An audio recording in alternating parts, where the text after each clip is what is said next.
Time check guys. Good morning, good morning. Bibi kami na.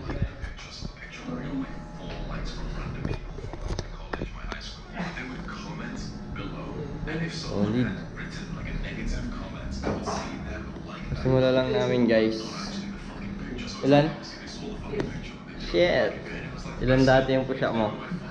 Alas 5 ke 10 guys. Nice pre.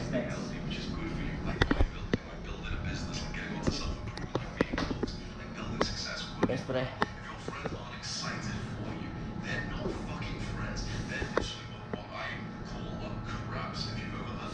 Sila. Stay.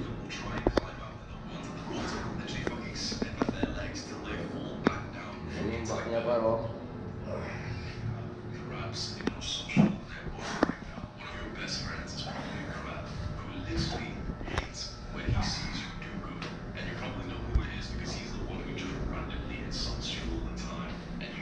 Workout guys. Good morning, good morning. Good morning mga idol.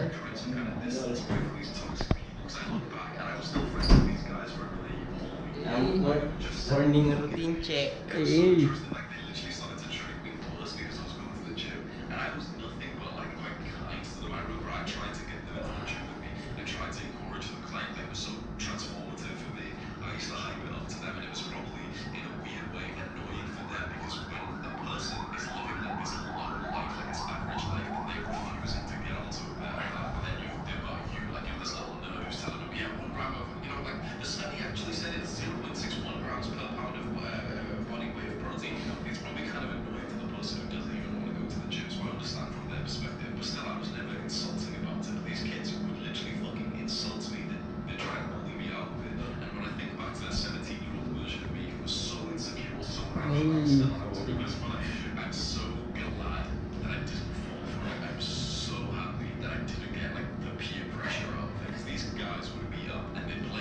Nice bro.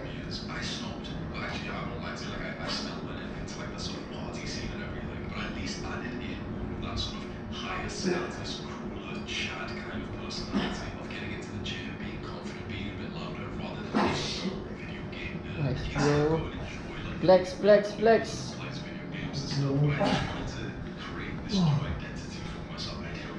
Hey.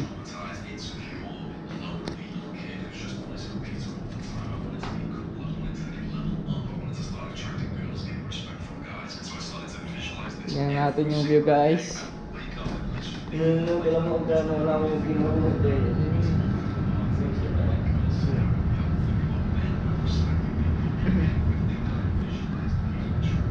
Sabi pre, ang improvement mo pre, push up mo. Tira, boy. Time check guys. Even if you've built up the muscle, even if you've gone into bodybuilding, you probably didn't experience the same things as me because I was brave enough to go after those things that most men want but are too afraid to. It's just Lugi sa salim mo eh. Lugi sa salito.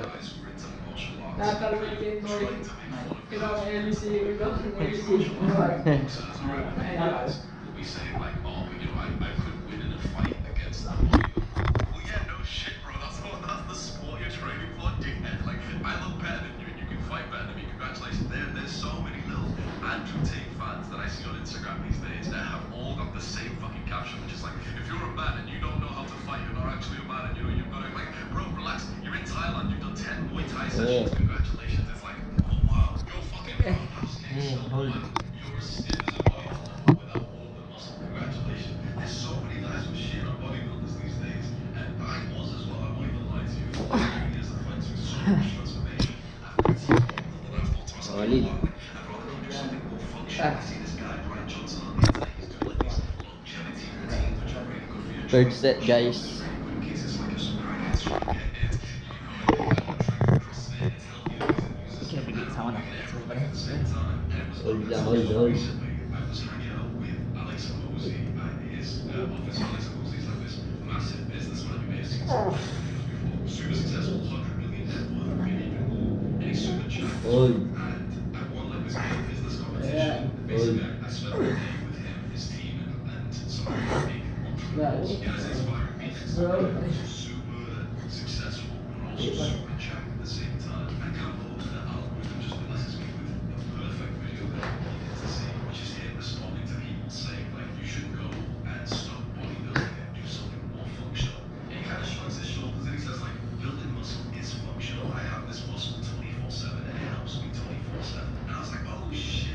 You know, people say like, oh, you know, like the muscle isn't functional. You should go do some functional exercises. In fact, the muscle is probably as functional as it could possibly be. Being jacked 24/7 is more functional than like being able to do like a fucking kickflip or a backflip or being able to have like a fast right hand or something. Because truthfully, the functionality that comes from like other sports is amazing. By the way, it's really cool. But having a good physique will help you 24/7. There's a meme on the internet where guys like to say like, oh, you know, I started bodybuilding and I thought I'd attract girls, but I only attracted guys. I probably sound like a dickhead for this, but I don't fucking relate because if you build the right kind of physique, which is more of an aesthetic physique, and you learn how to take pictures when you actually look sexy, I'll get my editors to just throw up a couple of like my nice pictures. You attract girls. It's like it's that obvious. I might sound like a dickhead who's trying to show off, but it's really that fucking clear.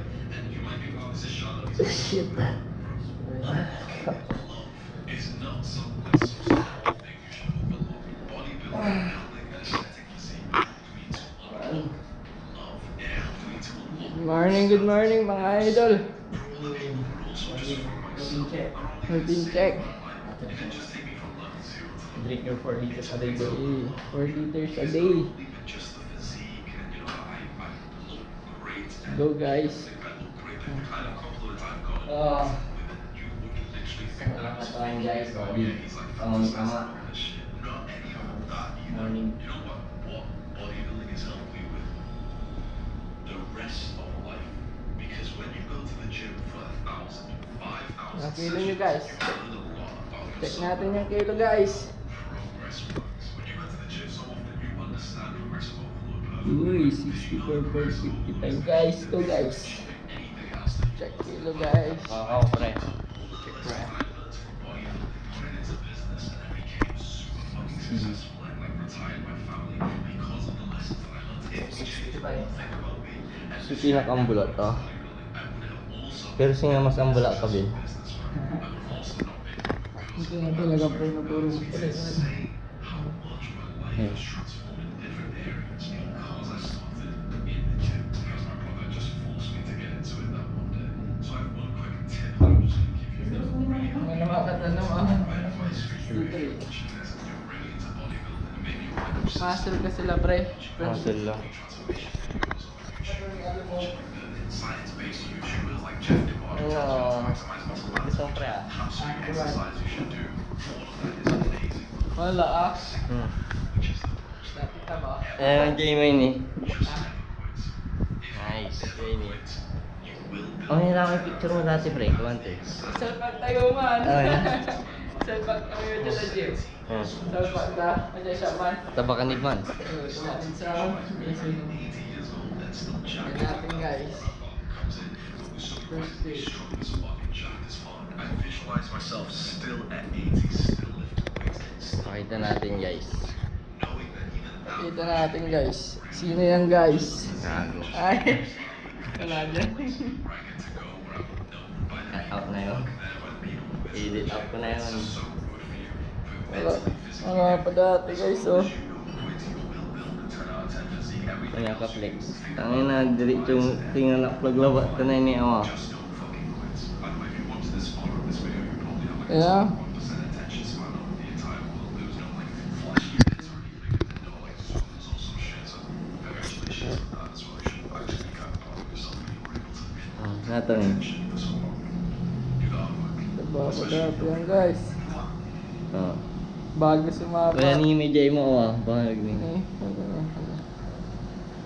Tan ni. Sige nga guys. Kaya pa. Meron pa guys. Sheesh. Wala na ah. Wala ni, balit. Alam tulad lamang yung skin ni. Pagkari kilo dyan mga 65. Mas gwapo ang premi. Dahan-dahan niya pagka wala. Ito yung progress guys.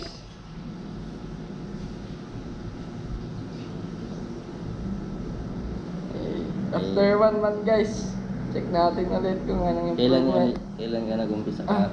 Ah, Kailan ka nag-umpisa? last month. March.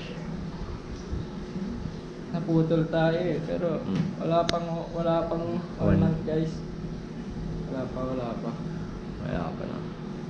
Check natin ulit next month kung masa pa ng check dilaw ah. Per month. Per month. Every day aga